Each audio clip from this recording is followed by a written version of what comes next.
আসসালামু আলাইকুম ভিউয়ার, কেমন আছেন সবাই? আশা করি ভালো আছেন। আমি মিরাজ হাসান আছি আপনাদের সাথে, আর আপনারা দেখছেন এফএম টেকনিক্যাল। তো আজকের ভিডিও টপিকস হচ্ছে যে কিভাবে আমরা আমাদের ইউটিউব চ্যানেলের জন্য খুব সুন্দর একটি প্রফেশনাল লোগো তৈরি করতে পারি। ঠিক আছে, অনেক ইউটিউবারের কিন্তু আপনারা দেখেন যে পাবজি লোগো তৈরি করে, কিন্তু অনেকে জানেন না হয়তো কীভাবে এটা তৈরি করে। তো চলুন বন্ধুরা, কথা না বাড়িয়ে আজকের ভিডিও শুরু করা যাক। তো ভিউয়ার্স, ফার্স্ট টাইম আমরা পিক্সেল ল্যাব অ্যাপটি ওপেন করে নেব। ঠিক আছে, এই অ্যাপটির সাথে আমরা অনেকে পরিচিত। ঠিক আছে, তো সিম্পলি ওপেন করার পরে এরকম একটি ইন্টারফেস আসবে। তো এটাই জাস্ট আপনারা স্লাইড করে নেবেন। ঠিক আছে, তো তারপরে ভিউয়ার্স এখানে যে লেখাটি দেখতে পাচ্ছেন এটি জাস্ট আমাদের ডিলিট করে দিতে হবে। ঠিক আছে, তো জাস্ট আমরা ডিলিট করে দিলাম। তারপরে সিম্পলি নেক্সটে আমরা হচ্ছে ইম্পোর্টে যাব। মানে আমরা হচ্ছে আমাদের একটি পিএনজি ফটো ডাউনলোড করতে হবে, পাবজি পিএনজি ফটো। ঠিক আছে, কীভাবে পিএনজি ফটো ডাউনলোড করতে হয় সেটা নিয়ে আমার একটা ভিডিও করা আছে, জাস্ট ওটা দেখে নেবেন চ্যানেলে।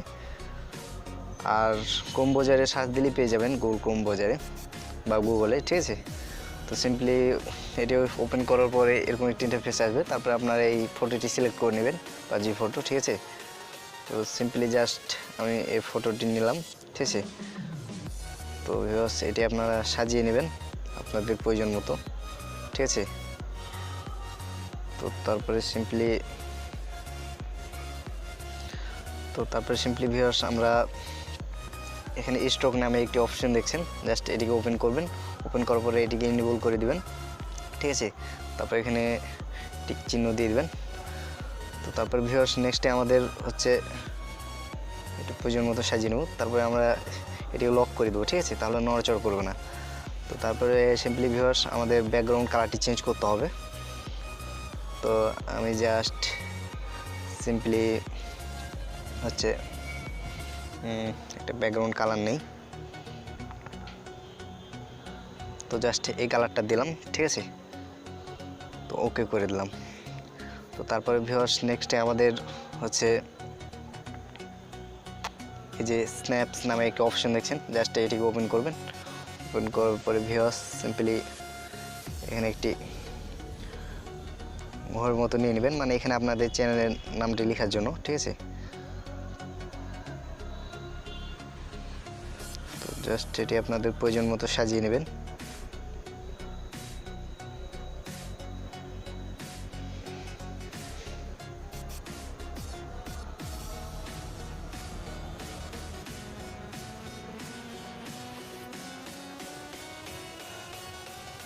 তো নেক্সট ভিউয়ার্স আমরা এটিকে সেভ করে নেব। ঠিক আছে, তারপরে সিম্পলি আবার সেই এরকমভাবে এটিকে লক করে দেবো। ঠিক আছে, তাহলে আর নড়াচড়া করবে না। হ্যাঁ, তো জাস্ট এখন আমরা এটিকে সেভ করে নেব।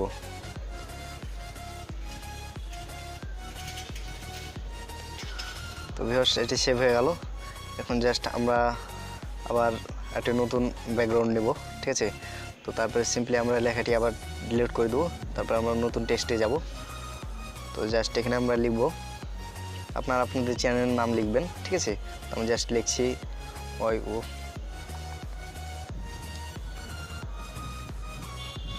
Your name. ঠিক আছে, তো জাস্ট এখন আমরা এটিকে ফন্ট নেব।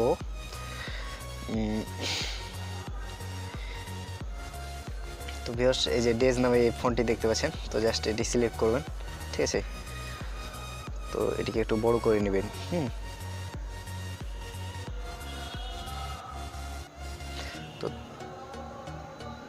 তো নেক্সটে ভিউয়ার্স আমরা জাস্ট এখন এটির কালার চেঞ্জ করব। তো একটা কালার নিলেই হবে, তো আপনারা আপনাদের পছন্দ মতো কালার নেবে। আমি জাস্ট ব্ল্যাক কালারটা নিলাম। হ্যাঁ, তো তারপরে সিম্পলি ভিউয়ার্স এটিকে আমরা আবার সেই একরকমভাবে লক করে দেবো। তারপরে ভিউয়ার্স টেক্সটে আমাদের হচ্ছে এই যে এখানে একটি অপশান দেখছেন ট্রান্সপারেন্ট, তো জাস্ট এটিকে ওপেন করবেন। ঠিক আছে, এখানে ক্লিক করার পরে কিন্তু ব্যাকগ্রাউন্ডটা রিমুভ হয়ে যাবে ভিউয়ার্স। ঠিক আছে, তারপর সিম্পলি আবার ফটোটাকে আমরা সেভ করে নিতে হবে লেখাটিকে।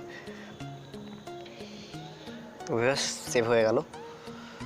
তো ভিউয়ার্স নেক্সটে আমরা হচ্ছে সেই ব্যাকগ্রাউন্ডটা নিয়ে নিব, মানে যেটা সেভ করেছিলাম আমাদের পাবজি লোগোর। তো জাস্ট সেটিকে আমরা আবার হচ্ছে পিক্সেল ল্যাব করে ফটোটি সিলেক্ট করে নেবেন। ঠিক আছে, তো জাস্ট এটি ব্যাকগ্রাউন্ড হয়ে গেল। তারপর আবার আমরা হচ্ছে নেক্সটে হচ্ছে ইম্পোর্ট একটি অপশান দেখছেন, জাস্ট এটি ওপেন করবেন।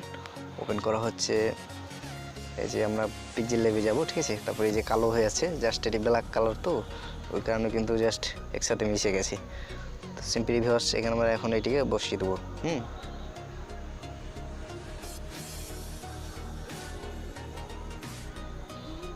তো এখানে জাস্ট আপনাদের চ্যানেলের নাম দিবেন, ঠিক আছে, তাহলে হয়ে যাবে। হ্যাঁ, তো জাস্ট এটিকে আবার সেই একরকমভাবে আমরা লক করে দেবো। তো জাস্ট হলো আপনাদের একটা উদাহরণ দিচ্ছি। তো তারপরে সিম্পলি ভিউয়ার্স এটিকে আপনারা সেভ করে নেবেন।